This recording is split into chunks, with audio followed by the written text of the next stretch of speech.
ಒಬ್ಬಳು ಹೆಣ್ಣನ್ನ ಲೈಂಗಿಕವಾಗಿ ತೃಪ್ತಿಪಡಿಸೋದು ಹೇಗೆ? ಈ ವಿಷಯದ ಬಗ್ಗೆ ಯಾರು ನಿಮಗೆ ಹೆಚ್ಚಾಗಿ ಹೇಳಿಕೊಡಲ್ಲ. ಹೆಚ್ಚಿನವರು ಇಂತಹ ವಿಷಯಗಳನ್ನ ಮಾತಾಡೋಕೆ ಹಿಂಜರಿಯುತ್ತಾರೆ. ಆದರೆ ಇವತ್ತಿನ ಈ ವಿಡಿಯೋದಲ್ಲಿ ಒಬ್ಬಳು ಹೆಣ್ಣನ್ನ ಸೆಕ್ಸ್ನ ವಿಷಯದಲ್ಲಿ ಪೂರ್ತಿ ತೃಪ್ತಿಪಡಿಸೋದು ಹೇಗೆ ಅಂತ ತಿಳಿಸಿಕೊಡ್ತೀನಿ.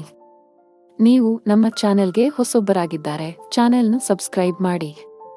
ಪಕ್ಕದಲ್ಲಿರೋ ಬೆಲ್ ಐಕಾನ್ನ ಪ್ರೆಸ್ ಮಾಡಿ. ನಿಮ್ಮ ಗೆಳತಿಯನ್ನ ಅಥವಾ ನಿಮ್ಮ ಹೆಂಡತಿಯನ್ನ ತೃಪ್ತಿಗೊಳಿಸೋದು ಹೇಗೆ? ಸಂಗಾತಿಯನ್ನ ತೃಪ್ತಿಪಡಿಸಲು ಯಾವೆಲ್ಲ ವಿಧಾನಗಳನ್ನ ಅನುಸರಿಸಬೇಕು? ಇದೆಲ್ಲದರ ಬಗ್ಗೆ ಮುಂದೆ ತಿಳಿತಾ ಹೋಗೋಣ. ವಿಡಿಯೋನ ಕೊನೆವರೆಗೂ ನೋಡಿ. ನಿಮ್ಮಲ್ಲಿ ಹಲವರಿಗೆ ಇದು ಕಾಡ್ತಾ ಇರಬಹುದು, ನನ್ನ ಹೆಂಡತಿಗೆ ನನ್ನಿಂದ ಸಾಕಷ್ಟು ಸೆಕ್ಸ್ ಸುಖ ಸಿಗ್ತಾ ಇಲ್ಲ, ಅವಳು ಅವಳ ಆಸೆಯನ್ನ ನನ್ನ ಹತ್ತಿರ ಹೇಳ್ತಾ ಇಲ್ಲ, ಆದರೂ ಚೆನ್ನಾಗಿ ಆಗಿ ಸೆಕ್ಸ್ ಮಾಡಿ ಅವಳನ್ನ ಹೇಗೆ ತೃಪ್ತಿಪಡಿಸಲಿ? ನನ್ನ ಗೆಳತಿ ನನ್ನಿಂದ ಸುಖ ಸಿಗದ ಕಾರಣ ನನ್ನ ಬಿಟ್ಟು ಹೋಗಬಹುದೇನೋ? ಹೀಗೆ ನಿಮ್ಮಲ್ಲಿ ಕೆಲವರ ಮನದಲ್ಲಿ ತೋಚುತ್ತಿರಬಹುದು. ಸ್ನೇಹಿತರೆ, ಮೊದಲನೆಯದಾಗಿ ನೀವು ತಿಳಿದುಕೊಳ್ಳಬೇಕಾಗಿರುವುದು, ಸೆಕ್ಸ್ ಅಂದರೆ ಕೇವಲ ಶಿಶ್ನವನ್ನ ಯೋನಿಯೊಳಗೆ ಹಾಕೋದು ಮಾತ್ರ ಅಲ್ಲ. ಇದು ನಿಮಗೆ ಮೊದಲು ತಿಳಿದಿರಬೇಕಾದ ವಿಷಯ. ಇದನ್ನ ನೀವು ಅರ್ಥ ಮಾಡಿಕೊಂಡರೆ ಅರ್ಧ ಸಮಸ್ಯೆ ಅಲ್ಲಿಗೆ ಮುಗಿದು ಹೋಗುತ್ತೆ.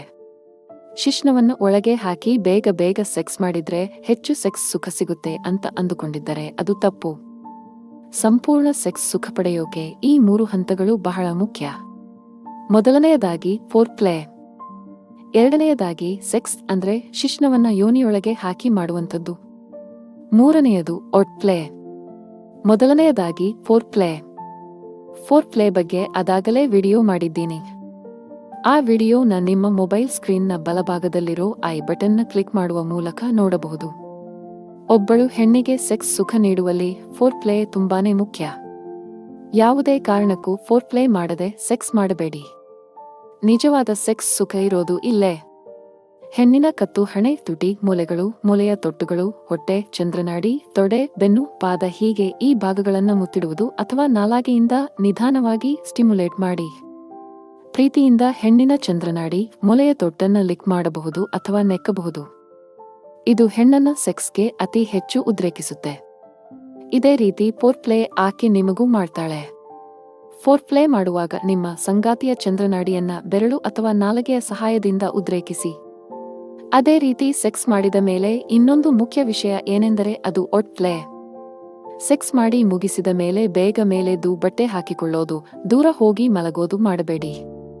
ಸೆಕ್ಸ್ ಮಾಡಿ ಮುಗಿಸಿದ ಮೇಲೆ ನಗ್ನ ದೇಹದಲ್ಲೇ ನಿಮ್ಮ ಸಂಗಾತಿಯನ್ನ ಗಟ್ಟಿಯಾಗಿ ತಬ್ಬಿ ಮಾತನಾಡಿ ಆಕೆ ನಿಮಗೆ ಎಷ್ಟು ಮುಖ್ಯ ಅನ್ನೋದನ್ನ ಆಕೆಗೆ ತಿಳಿ ಹೇಳಿ. ಹಣೆಗೆ, ತುಟಿಗೆ ಮುತ್ತಿಡಿ. ಹೀಗೆ ಮಾಡಿದರೆ ನಿಮ್ಮ ಹೆಂಡತಿ ಅಥವಾ ಗೆಳತಿ ನಿಮ್ಮನ್ನ ಇನ್ನಷ್ಟು ಇಷ್ಟಪಡ್ತಾರೆ. ನಿಮ್ಮಿಂದ ಇನ್ನಷ್ಟು ಸೆಕ್ಸ್ ಬಯಸ್ತಾರೆ. ನೋಡಿ ಸ್ನೇಹಿತರೆ, ಗಂಡು ಮತ್ತು ಹೆಣ್ಣಿನ ಸೈಕಾಲಜಿಯಲ್ಲಿ ಬಹಳಷ್ಟು ಬದಲಾವಣೆಗಳಿವೆ. ಗಂಡಿನ ಸೈಕಾಲಜಿ ಹೇಗಿರುತ್ತೆ ಎಂದರೆ, ಗಂಡು ಮೊದಲು ಹೆಣ್ಣಿನಲ್ಲಿ ಸೆಕ್ಸ್ನ ಕಾರ್ಯಗಳನ್ನು ಬಗ್ಗೆ ಚಿಂತಿಸ್ತಾನೆ. ಅವಳು ನೋಡೋಕೆ ಚೆನ್ನಾಗಿದ್ದಾಳ? ಅವಳ ಫಿಗರ್ ಚೆನ್ನಾಗಿದೆಯಾ? ನನ್ನ ಬಯಕೆಗೆ ಸೂಟ್ ಆಗ್ತಾಳ? ಹೀಗೆ ಯೋಚಿಸ್ತಾರೆ. ಆದರೆ ಹೆಣ್ಣು ಹಾಗಲ್ಲ. ಹೆಣ್ಣು ಮೊದಲು ನೋಡೋದು ಅವನು ಹೇಗೆ ಮಾತಾಡ್ತಾನೆ, ನಾನು ಅವನ ಜೊತೆ ಇದ್ರೆ ಎಷ್ಟು ಸೇಫ್, ಎಷ್ಟು ಅರ್ಥ ಮಾಡ್ಕೊಳ್ತಾನೆ ಅಂತ. ಆಮೇಲೆ ಬರೋದು ಸೆಕ್ಸ್ ಬಯಕೆಗಳು, ಹಾಗಿರ್ಬೇಕು, ಹೀಗಿರಬೇಕು, ಹಾಗೆ ಮಾಡಬೇಕು, ಹೀಗೆ ಮಾಡಬೇಕು ಅಂತ. ಹೀಗೆ ಇಬ್ಬರ ಸೈಕಾಲಜಿಯಲ್ಲಿ ಬಹಳಷ್ಟು ಅಂತರಗಳಿವೆ. ಒಬ್ಬಳು ಹೆಣ್ಣಿಗೆ ಕಮ್ಯುನಿಕೇಶನ್ ಅನ್ನೋದು ಬಹಳ ಮುಖ್ಯ. ಸ್ವಲ್ಪ ಕಾಮಿಡಿ ಮಾಡೋದು, ಆಕೆಯ ದೇಹವನ್ನ, ಧರಿಸಿರುವ ಬಟ್ಟೆಯನ್ನ ಹೊಗಳೋದು, ಅವಳ ಎಬಿಲಿಟಿನ ಹೊಗಳೋದು ಮಾಡಿದರೆ ಆಕೆ ತನ್ನಿಂದ ತಾನಾಗಿಯೇ ಉದ್ರೇಕಗೊಳ್ಳುತ್ತಾಳೆ. ಇನ್ನು ದೊಡ್ಡ ಶಿಶ್ನ ಹೊಂದಿದ್ದರೆ ಮಾತ್ರ ಸೆಕ್ಸ್ ಸುಖ ಸಿಗೋದು ಅನ್ನೋ ನಂಬಿಕೆ ಕೆಲವರಿಗಿದೆ. ಹೆಣ್ಣಿನ ಯೋನಿ ನಾಳದ 1/3 ಭಾಗ ಮಾತ್ರ ಸೆನ್ಸಿಟಿವ್ ಆಗಿರುತ್ತೆ. ಅದು ಹೆಣ್ಣಿನ ಯೋನಿಯ ಮೊದಲ 2 ಇಂಚ್ನಲ್ಲೇ ಇರುತ್ತೆ. ಆದ್ದರಿಂದ ನೀಲಿ ಚಿತ್ರದಲ್ಲಿ ತೋರಿಸುವ ಹಾಗೆ ದೊಡ್ಡ ಶಿಶ್ನ ಇದ್ದರೆ ಜಾಸ್ತಿ ಸೆಕ್ಸ್ ಸುಖ ಸಿಗುತ್ತೆ ಅನ್ನೋದು ಶುದ್ಧ ಸುಳ್ಳು. ಸಣ್ಣ ಶಿಶ್ನ ಇದ್ದವರು ಸಹ ಹೆಣ್ಣಿಗೆ ಸಂಪೂರ್ಣ ಸೆಕ್ಸ್ ಸುಖವನ್ನ ನೀಡಬಹುದು. ಆದ್ದರಿಂದ four play, sex, out play ಈ 3 ಮಾಡಿದರೆ ನಿಮ್ಮ ಸಂಗಾತಿ ಅಥವಾ ಗೆಳತಿ 100% 100 ಸುಖ ಪಡೆಯುವುದು ಖಂಡಿತ. ಇದರಿಂದ ನಿಮಗೆ ಹೆಚ್ಚು ಸಮಯ ಸೆಕ್ಸ್ ಮಾಡಬಹುದು. ಜೊತೆಗೆ ಸೆಕ್ಸ್ ಮಾಡುವಾಗ ನಿಮಗೆ ಶೀಘ್ರ ಸ್ಖಲನದ ಸಮಸ್ಯೆ ಇದ್ದರೆ ಸ್ಟಾರ್ಟ್ ಅಂಡ್ ಸ್ಟಾಪ್ ಮೆಥಡ್ನ ಉಪಯೋಗಿಸಿ. ಇನ್ನೊಂದು ಮುಖ್ಯ ವಿಷಯ, ನೀವು ನಿಮ್ಮ ಸಂಗಾತಿಯೊಂದಿಗೆ ಹಾಸ್ಯ ಮಾತುಗಳನ್ನಾಡಿ ಅವರನ್ನ ನಗಿಸಿ, ಅವರನ್ನ ಹೊಗಳಿ. ನೀವು ಮಲಗುವ ಕೊಠಡಿಯ ಬೆಳಕನ್ನು ನಿಯಂತ್ರಿಸಿ. ಸೆಕ್ಸ್ ಮಾಡುವಾಗ ಮಂದ ಬೆಳಕಿನಲ್ಲಿ ಸೆಕ್ಸ್ ಮಾಡಿ. ಕತ್ತಲೆ ಕೊಠಡಿಯಲ್ಲಿ ಅಥವಾ ತುಂಬಾ ಬೆಳಕಿನಲ್ಲಿ ಸೆಕ್ಸ್ ಮಾಡಬೇಡಿ. ಮಂದ ಬೆಳಕು ನಿಮ್ಮ ಮತ್ತು ನಿಮ್ಮ ಗೆಳತಿಯ ಸೆಕ್ಸ್ ಮೂಡ್ನ ಹೆಚ್ಚಿಸುತ್ತೆ. ಈ ಎಲ್ಲಾ ಟಿಪ್ಗಳನ್ನು ಉಪಯೋಗಿಸಿದರೆ ಕನಿಷ್ಠ 30 ನಿಮಿಷ ನಿಮಗೆ ಸೆಕ್ಸ್ನಲ್ಲಿ ತೊಡಗಿಸಿಕೊಳ್ಳಬಹುದು. ಇದರಿಂದ ನಿಮಗೂ ನಿಮ್ಮ ಸಂಗಾತಿಗೂ ಪೂರ್ಣ ಸೆಕ್ಸ್ ತೃಪ್ತಿ ಸಿಗುತ್ತೆ. ಈ ರೀತಿ ಸೆಕ್ಸ್ ಮಾಡಿದರೆ ವಾರಕ್ಕೆ 2 ಬಾರಿ ಸೆಕ್ಸ್ ಮಾಡಿದರೂ ಸಾಕು. ಸಂತೋಷಕರ ಜೀವನವನ್ನು ಜೀವಿಸಬಹುದು. ಯಾವ ಗಂಡ ಹೆಂಡತಿ ಸೆಕ್ಸ್ನ ವಿಷಯದಲ್ಲಿ ತೃಪ್ತರಾಗಿರುತ್ತಾರೋ ಅಲ್ಲಿ ಯಾವುದೇ ಸಮಸ್ಯೆಗಳಿರಲ್ಲ.